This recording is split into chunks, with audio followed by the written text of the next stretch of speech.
Alright guys, we're all trailered up. We're on our way to get to the next project, and I don't want to spoil the surprise. Actually, the thumbnail's kind of spoiled the surprise, but it's quite a ride. We're gonna be heading out. It's 3 hours round trip to go get this thing, and hopefully it's everything it's said to be and more. Alright guys, we're home. Here's the razor. She's in rough shape. Needs some love. We'll give it some love. I'm gonna get it off the trailer, pressure wash it, and then we'll get it in the garage and we'll assess it, see what it needs, see what it's got. I'm noticing a lot of aftermarket stuff on it, which is good and bad, but let's get it off the trailer and get it cleaned up. I had to pull it off the trailer with my Grizzly, and here's in the yard right now, and we're about to pressure wash. Let's get to it.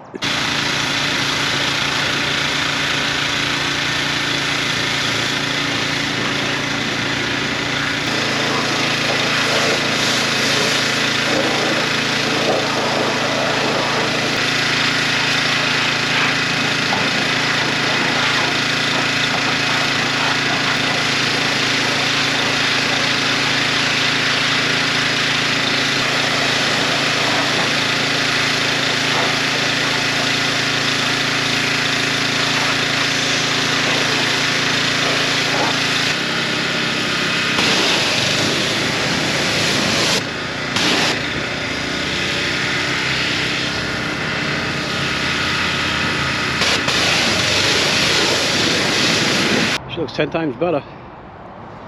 Seats are pressure washed, no tears in them.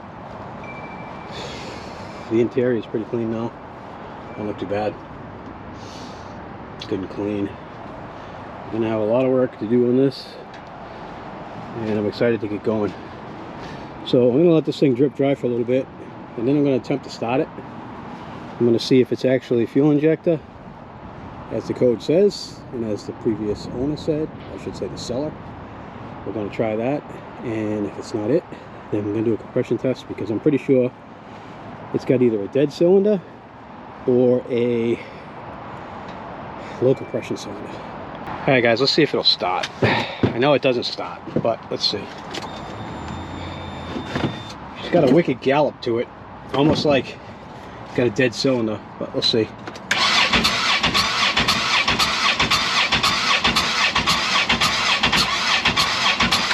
I can hear it popping through the cob, so might have bad valve. I'm going to open the butterflies up, squirt some starter fluid in here.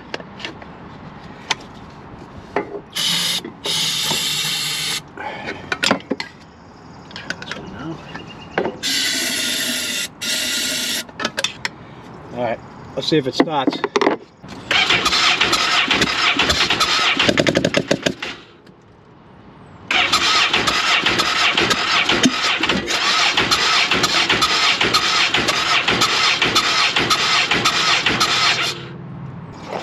Take a look at this.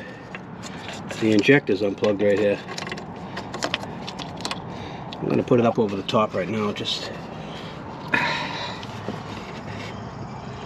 make it easier to plug in.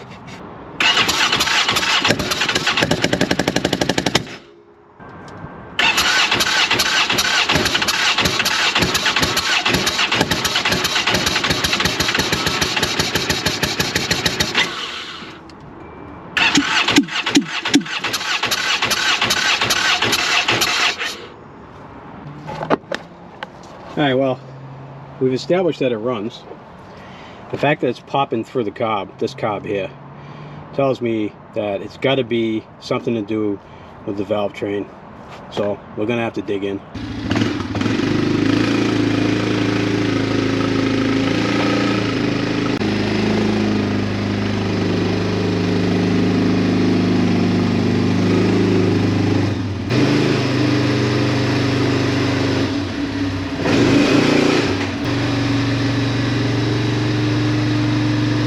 Alright, I guess one of the first things we should check is the motor oil.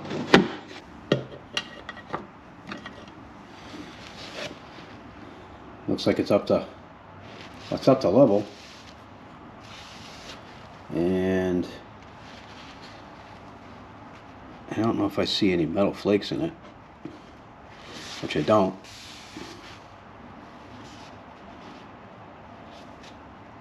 So that looks pretty good. Well, obviously we're going to change it, but for now that looks decent.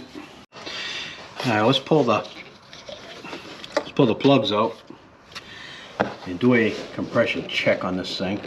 This one I pulled from the driver's side. I put a D on it, so that's a driver's side plug. If you can see it,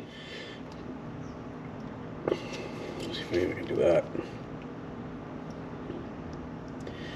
It looks like it's burning a little bit rich, but the good thing is the electrode's not smashed, and other than that, it doesn't look too bad. And the driver's side is the cylinder that I'm questioning whether it's dead or not. And you can see here, this is a P for passenger side, and this one is super rich, as you can see. So maybe this one wasn't firing. All right, I have a stick with the gas pedal to the floor wedged into the seat.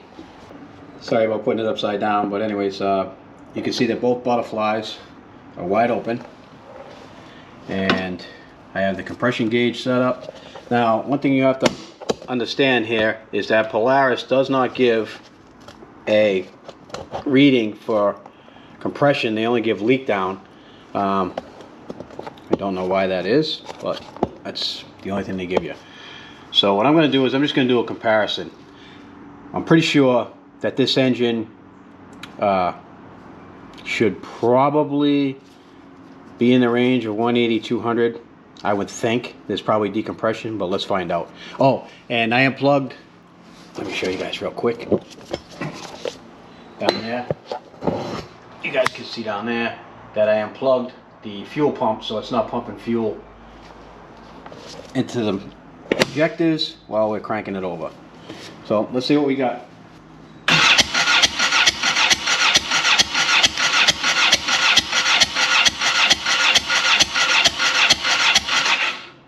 All right, we got 150.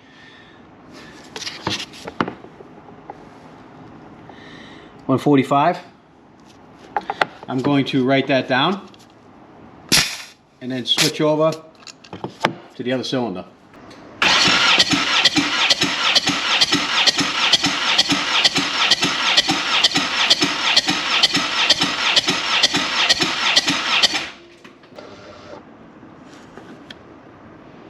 Oh, it's the same. 145. Interesting. Maybe a little bit less. We're going to call it 144. Actually, 143. So both cylinders are pretty close to having the same compression. So what is happening here? All right, let's see if there's spark. Let's see if we get spark in both cylinders.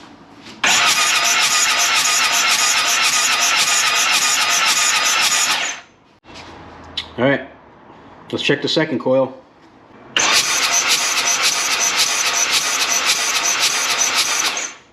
All right, so what do we find out so far? We found out we have 145 PSI in each cylinder. They're even. It did run, but ran barely. It's popping through the intake. Both coils have spark.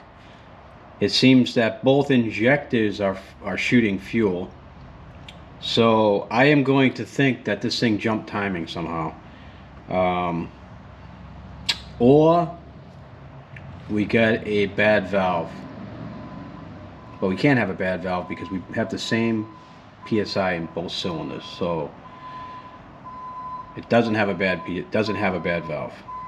The only thing it can be, it can't be timing either. I'm at a loss. All right, so I looked it up online and different forums, because they don't list a compression actual number for this 900 engine. A few people said that that anything below 150 psi needs a rebuild. But that's not telling me why this isn't running. It is only 5 psi low, so it should still run, and it's not. So there might be something else. It also said that both cylinders should be within 10 psi of each other, which they are. They're just about the same, so there's not an issue there. Because they're getting the same psi, I don't think it's a valve, because what are the odds on a valve being bad in both? So I don't think it's like a valve shim or anything like that. Maybe it is an injector, I don't know. So I think what I'm going to do is, I hate throwing money at stuff that you don't know what the hell's wrong. I think I might pop the injectors, and I'll buy a set of injectors for it and a set of plugs, and let's see what happens. All right, guys, I got the fender off this side. Now I have to take this rear fascia off, and I got to get this tub out in order to get access to where the fuel injectors are. I'll show you what the fenders look like real quick. There's room outside. They're pretty dirty, so they'll get a nice bath and we'll throw them back in. So I think what we're going to do now is let's just check the lights, shall we? Let's see if the lights work. All right, low beam, high beam.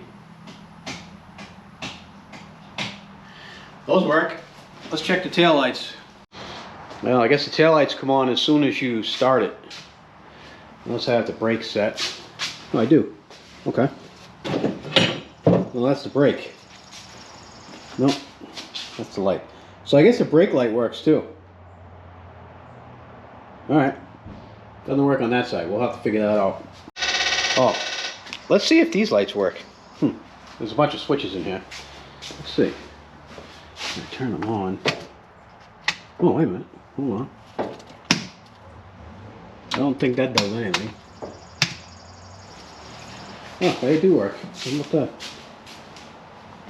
Nice. And pretty bright too. Alright. Cool.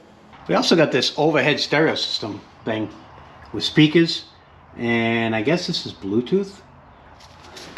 And there's a compartment here. And you can plug your phone in, and it'll keep your phone dry also. While you're riding around, you can actually put your phone up in there and then close it. Pretty cool. I don't know if it works.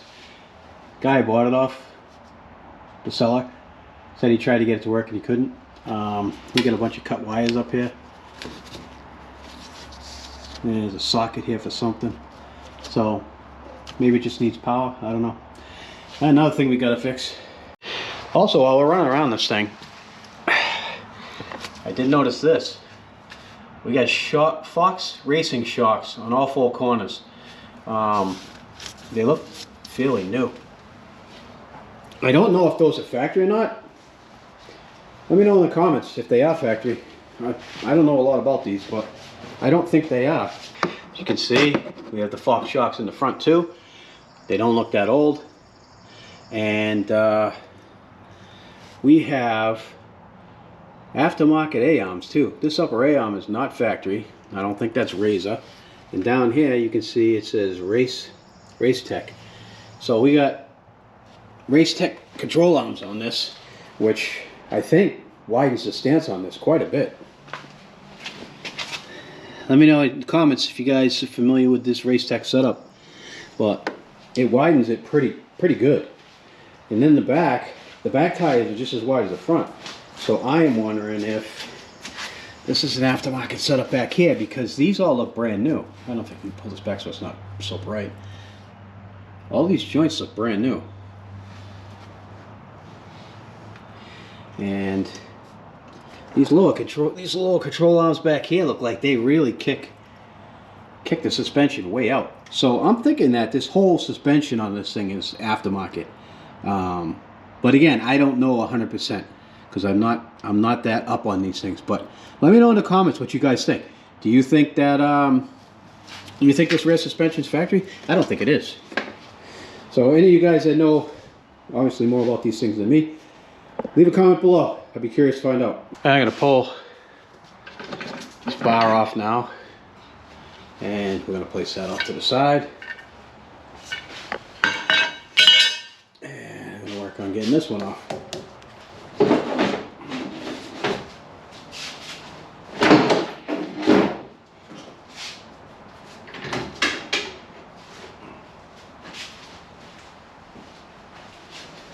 Alright, now looks like this got to come off, which shouldn't be too bad. There's a bolt, a couple bolts there, probably a couple bolts there,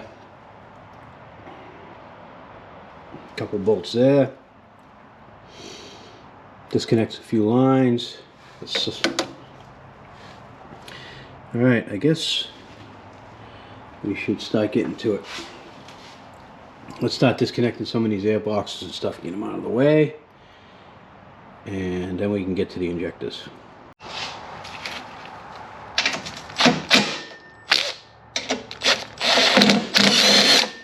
Well, that wasn't even tight. So that's concerning. Okay.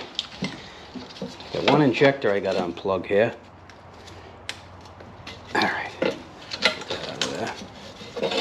And take that right out. You know, I'm looking at this down there, and this whole thing is kind of cocked. I don't know if you can see it, but this side's not in all the way. And if you look down in there, let me put the pointer light on. If you look down in here, you can see that it's not all the way in. Over here, you can see. Let me get this back a little bit further. That it's all the way in. So the whole throttle body setup's not even all the way on. So it might have been sucking air on that side. It's a good chance it was. I still think I'm going to change the injectors though. Why not, right? We're in here. Take it all apart and clean it. And I don't see any way to relieve the pressure from the fuel rail. I don't see any way to do it. So I think what we're going to just do is we're going to spray some gas everywhere when I pop that off. I'm going to pop the rail off. So I just pushed down the clips here. And there's gas pouring everywhere. Maybe get a bucket underneath that. Guys, check that out. You can see it. It's down in there. You can see it. This wasn't even in there. So maybe it was causing a lean condition and popping, causing this injector to not function properly. Not 100% sure, but alright, I'm going to disconnect this side of the fuel rail now.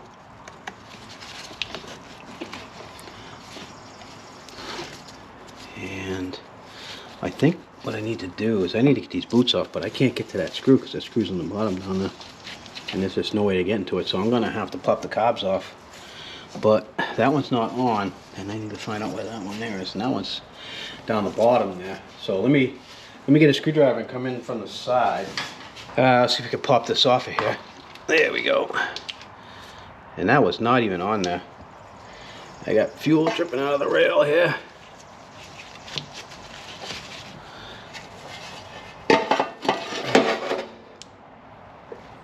Alright, let's pull these boots off.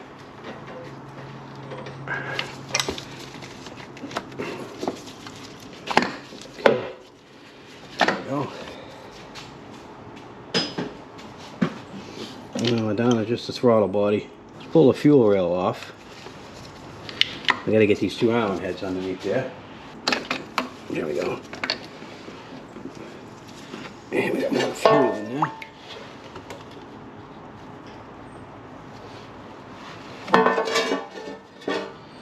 Alright, still, let me put this in here.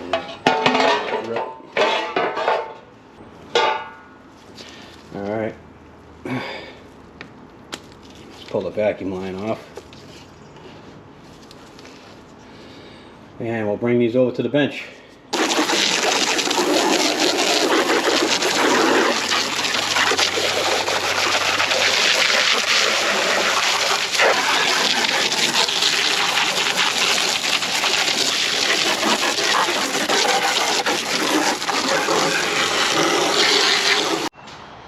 Yeah, that's where we're going to end it in this video. I'm going to order injectors and plugs and hopefully put it back together and fix the issue. Not 100% sure. I don't know. I'm gonna find out. But we did figure out that the fuel inject, the intake manifold wasn't in all the way on one side, so that would suck air and cause a problem. The injectors don't look clean, so we're going to change those. I also did a little research. You guys can see that right there. It says, without taking up 3 pages to explain this, you should be close to 147 plus or minus psi. There's variables that come into play. So this is from a Polaris group, and this guy's saying that this 900 engine should be around 147 psi. And if you guys remember, compression check, we got 145 on one and 143 on the other. They're pretty close to 147. I wouldn't complain about a couple psi, and they're within 10% of each other, so the cylinder should be good.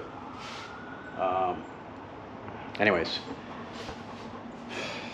as you can see, I have zero room in here right now to work, but we're gonna get it done. So I want to thank everybody for watching. If you're not already subscribed, please do so. It helps out the channel. And this is the biggest, most expensive thing I've had in the shop to date. It wasn't cheap to buy this. As you guys know, razors are very expensive. Whether they're running good or not, they're still expensive. So hopefully I can keep the cost down on this. I've been trying to buy ATVs and dirt bikes and everything, and there's nothing out there. There's nothing for sale. And the things that are for sale that are blown up, people want ridiculous money for it, and I get it. Most of the people that are selling right now, they bought during COVID, and it was the worst time to buy because everything was inflated. And now they want to get out of them, and they're trying to get their money back, and they're not going to get their money back. So if you got someone that overpaid for an ATV, and then the engine went on it, and now they're trying to recoup some of their money just to get rid of it, they still want ridiculous money. It's just crazy. Some of these people want $2,000 for ATVs that are blown up. Insane. And then by the time you're done rebuilding it, you're into it for $3,000-4,000, and the ATV's only worth $2,500. So it doesn't make any sense. The only thing available right now are full-size razors and, you know, UTVs like I just had on the channel. So I guess to get content out there, I gotta spend a little bit more money, get bigger projects. I wish I had more room, but I don't. Anyways, if you guys like this stuff, comment below, let me know, and I'll keep doing it. If not, I don't know, maybe I'll just rebuild stuff for people and keep the build small ATVs and dirt bikes. But if you guys are into this, let me know. And I want to thank you guys for watching, subscribing, liking, sharing, all the stuff you guys do. Keep commenting because I like the comments. Some of them are funny. Some of them I actually, are actually asking legitimate questions, and I do answer back. A lot of the ones that have negative comments, I don't hate them. They actually make me laugh, but comments are comments. And listen, I'm not perfect. I do make mistakes. I don't do everything right. And I'm not telling everybody to do things the way I do them. The way I do them works for me, and the end result is perfectly fine. Do I do it by the book? No. Do I do it by the manual? No. I do it my way, and my way seems to work, and I've been doing it my way for 35 years, 40 years, and I haven't had any issues. So, again, don't do as I do, do as you do, I guess. Anyways, rant over. Thanks for watching, and there's going to be a lot more coming on this Polaris 900 XP, I think it is. Ranger XP? Whatever. Anyways, more to come. Thanks for watching. We'll see you in the next one.